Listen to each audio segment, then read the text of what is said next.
Kemi had become the office's safety net. When someone forgot their deadline, she picked it up.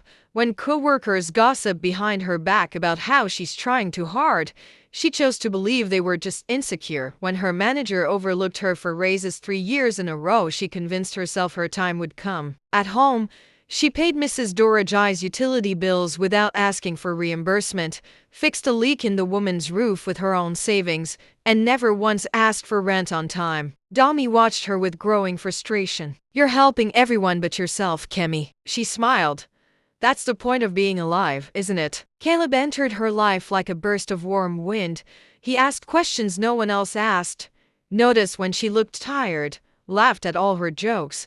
When he claimed he was overwhelmed by office politics, she took him under her wing. She redid his proposals, fixed his presentations, even lent him $250,000 when he said his mother was in the hospital. He never paid it back. One day, Kemi found out his mother had died 5 years ago. She confronted him. Caleb didn't even flinch. "I needed help.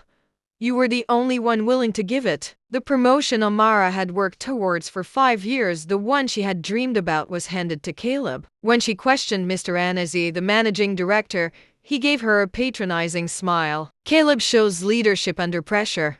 He takes initiative. Kemi was stunned. Initiative. She had coached him for every presentation. She walked home in the rain that day, head down, the promotion letter for Caleb in her bag. Lydia met her at her apartment and held her as she cried like a child. "I did everything right," she whispered. "I know," Lydia said, "but people don't always reward what's right.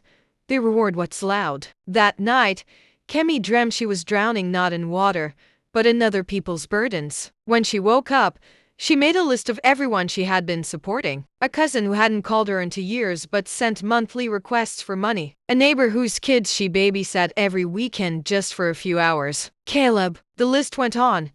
She stared at it, trembling not in anger, but grief. She had lost. She began cutting cords, slowly. Told Caleb to pay her back or face sour. Told her cousin she could no longer send money. Told her neighbor she was no longer available for free childcare. People were shocked. Some grew angry.